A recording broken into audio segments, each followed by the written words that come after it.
Hello and welcome to Newsclick. Today we have with us D. Raghunandan from All India People Science Network and a former member of the Planning Commission's Low Carbon Committee. Raghu, the Chief Economic Advisor to India, Arvind Subramanian, has given a letter to the Prime Minister arguing that India should change its stand in the climate negotiations completely. What are the main points of this letter and how does it affect India's previous position? The main points that he has given in this letter are, one, that he thinks India should abandon its position on equity. That's the key position he has done. As you know, India has long advocated the position that there should be a strict differentiation between the developed countries and the developing countries as far as their obligations on emissions control are concerned, which is part of the UN Framework Convention. And the US has been particularly keen to dismantle what they call this firewall between the developed and the developing countries. And Arvind Subramanian is advocating that India should give up this equity position.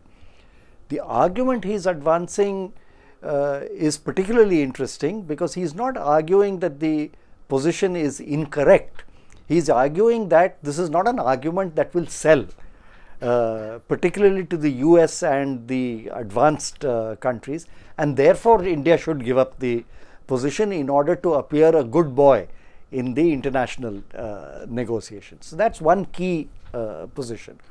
His other positions are surprisingly often mutually contradictory and, to my mind, also fly in the face of known global trends in politics as well as in the climate debate.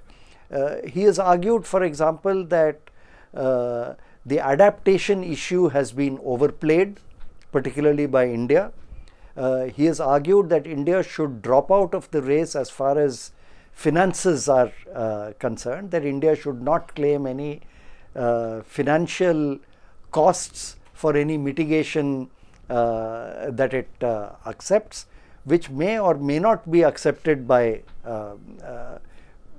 those of us in India who are arguing that India could undertake some mitigation actions on its own, but serious efforts at mitigation will require both technology and financial assistance.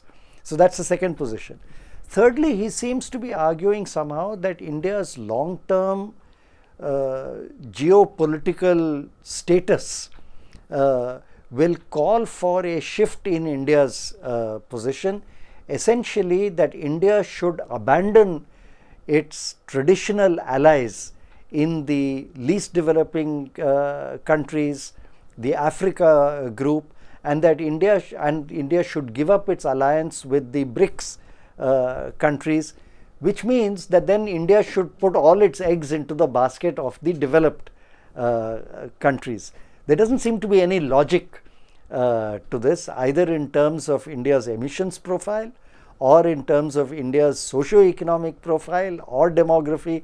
The only logic seems to be to curry favor with the US and the European countries. Issue about equity. Now, there has been a lot of discussion around it.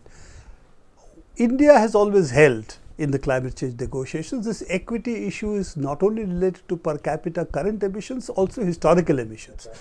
So, both current emissions as well as historical emissions, Subramanian's position seems to be that we give up both. Yes. Is that correct? Yes. By and large, although he is not very explicit about that, but by and large he has suggested that historical emissions is not something to be even spoken about. So, I think Subramanian's position, as I was saying at the beginning, it's a rather confused position. It's mutually contradictory in parts and also contradicts some of the leading trends. But in terms of this, the historical emissions, he doesn't seem to be really accounting for that. He's only talking about future emissions. So that's another area in which he's just going along with the narrative of the US and other developed countries, because in the UN Framework Convention on Climate Change, the crucial issue on equity is not merely emissions going forward. It is that historically emissions, the temperature rise and climate change are caused by the already accumulated greenhouse gases in the atmosphere, 77% of which has been put there by the developed countries due to their emissions since the dawn of the industrial era. That's the basic cause. So even if emissions going forward are controlled, 75% or 77% has already been put there by the developed countries, and therefore following the well-known international environmental law principle of polluter pays, those who are responsible for the pollution are also responsible for the cleanup.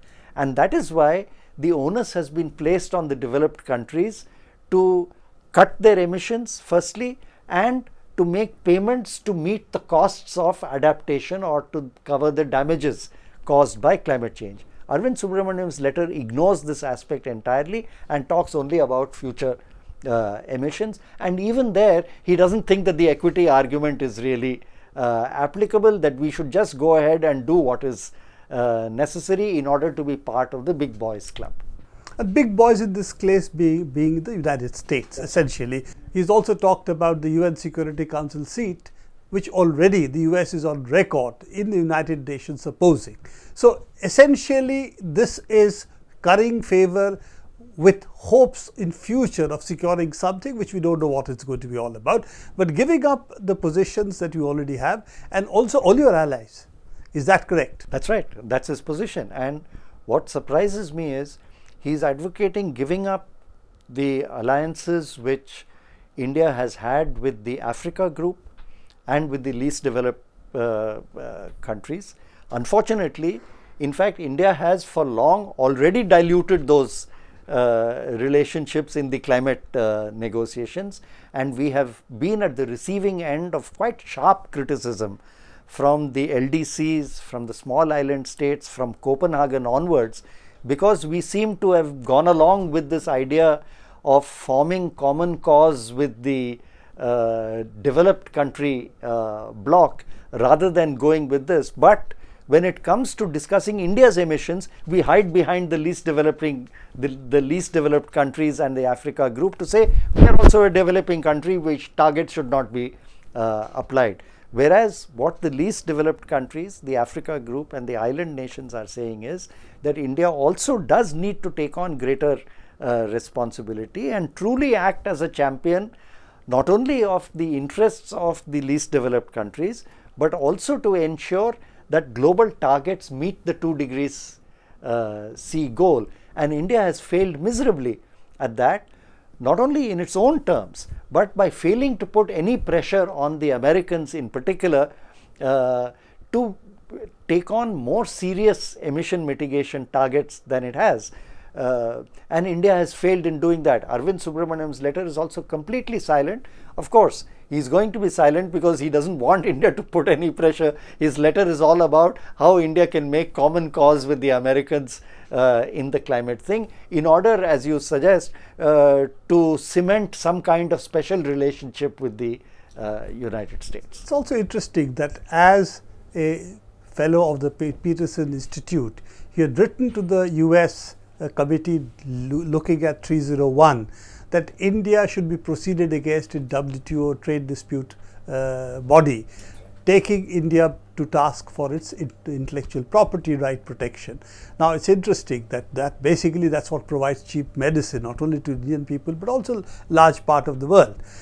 Interestingly enough, if we apply the intellectual property rights issue, one of the issues that we have always raised or people have raised is the fact that technology should be not, people should not have to pay the price for intellectual property when it comes to climate change mitigation efforts. Right. But here, if we go by what Subramanian is saying, the intellectual property rights regime, he really wants it to be strengthened rather than talk about how to weaken it to help other sections. Yes. In fact, as I was saying, I think the big picture of what we can learn from Arvind Subramanian's letter to the government is that he has virtually wholesale accepted the narrative being put forward by the US regarding the climate change negotiations, which is number one, abandon any concepts of equity.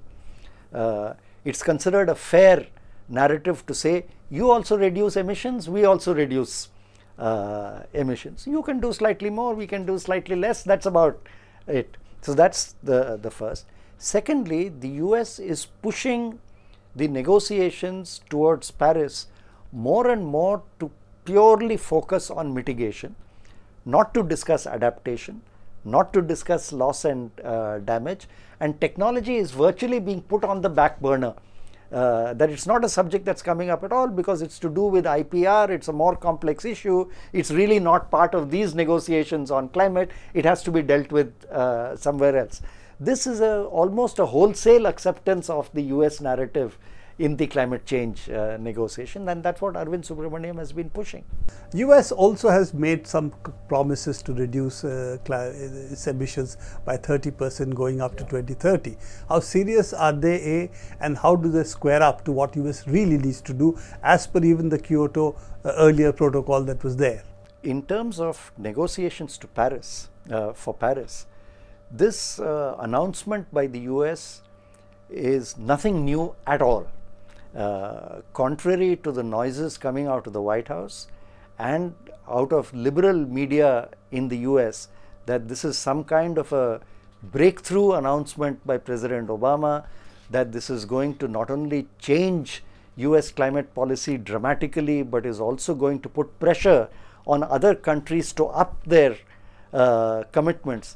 This commitment is no different from the earlier commitment, as in fact it is part of the US's trajectory of how it will make up the 26 to 28% that the US had already committed. If you remember their earlier commitments at Copenhagen under the Waxman-Markey amendment promised a 17% cut by 2020. So this is just a pro rata increase of that up to 2030. 26%, which subtracting the 14% they've already incurred and increased between 1990 and the new baseline of 2005, which the Americans have set for themselves, is talking only about a 13% cut by 2030, which is a miserable announcement by any standards. You compare it with the European offer, which is a 40% cut by 2030. So the Americans' cut is not the announcement is not serious.